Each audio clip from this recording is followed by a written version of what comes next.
Et si vous étiez à notre écoute il y a encore quelques minutes, on vient de vivre une demi-heure assez noire sur l'antenne de BFM Business avec à la fois Serge Négrier et à la fois Laurent Bérébi qui voyaient plutôt sombre. On va voir si en mettant les points sur les i, Olivier de la Marche a chaussé lui aussi ses lunettes noires ou si c'est un peu lunettes roses. Bonjour Olivier.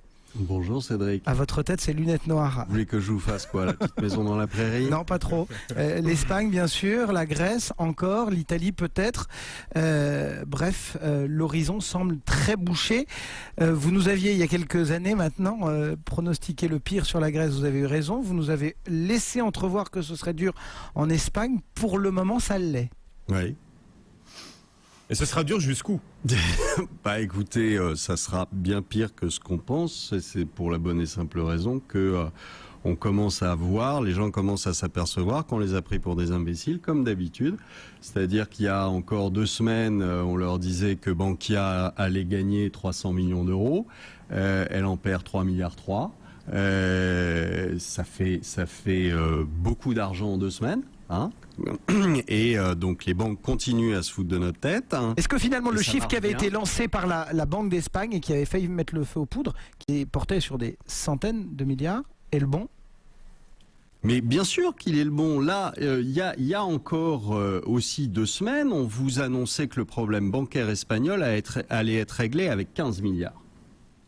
Bon, maintenant on en est à 50 et demain on en sera à 100. Pour la bonne et simple raison que le problème de la construction des créances pourries dans les banques espagnoles, etc., ça fait longtemps et c'est beaucoup plus important que 50 milliards. Donc on continue à avancer petit à petit en vous distillant des chiffres qui correspondent en rien à la réalité. Donc on va s'apercevoir de ce que je dis depuis un bon moment en disant que tout le secteur bancaire espagnol est en faillite. Tout le secteur bancaire espagnol est en faillite. Là, vous n'avez que la première. Voilà. Et derrière, ce sera le risque systémique assuré. Non, oui, il y a un vrai problème bancaire. On a fermé les yeux dessus. Ça fait maintenant 2 ans ou 3 ans que ça dure. Qu'on nous explique que c'est pas si grave que ça, que de toute façon, les banques espagnoles sont très en relation avec l'Amérique du Sud et que ça marche fabuleusement bien, etc. Bon, il y avait un problème. Ce problème n'a jamais été réglé, qui est le problème que ils ont en face des prêts pour l'immobilier. Ils se sont retrouvés avec un stock d'immobilier qui est astronomique, qui est plus important, je vous en ai parlé 10 fois ici en vous disant qu'il y avait 3 millions de logements vides en Espagne, que ça faisait plus qu'aux États-Unis, pour un pays comme l'Espagne, qui est, que je sache, pas aussi grand que les États-Unis, et donc vous faites le calcul sur le nombre de logements vides avec une moyenne entre 150 000 et 200 000 euros, puis vous aurez la réponse de ce que ça va coûter. Face à ce problème, face au problème, on va dire, Serge Négrier nous disait une lente agonie et une mort, enfin, et une issue fatale.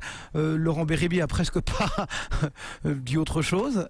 Vous aussi? C'est tout, ce sera pour la zone euro, pour l'euro, une lente agonie. Si ça va être lent ou rapide, l'agonie, et l'issue sera fatale. Ils vont tout essayer pour prolonger les choses, mais on voit que c'est comme d'habitude, c'est-à-dire que on a sorti le. Mais aujourd'hui, vous nous aviez déjà dit FROB qui est censé. Alors on vous dit recapitaliser les banques. Le FROB va sauver Bankia. Le seul problème, c'est que dans le FROB aujourd'hui, il y a 5 milliards qui sont levés.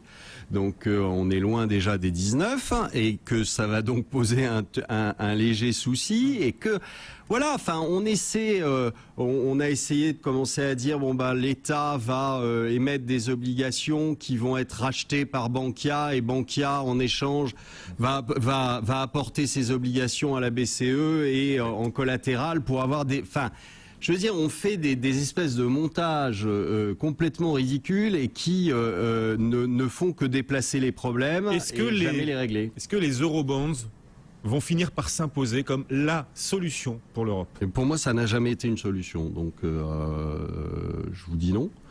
Pour moi, ça n'a jamais été une solution. Et est-ce que pour vous, il existe le moindre début de solution? Non. Vous nous aviez quand même dit à un moment, il faut qu'on accepte de se taper une bonne récession. Là, ça suffirait. Mais il y a une bonne récession. De toute façon, c'est pas une question d'accepter parce qu'on l'aura. Bon. Donc on n'a rien à accepter ni à refuser.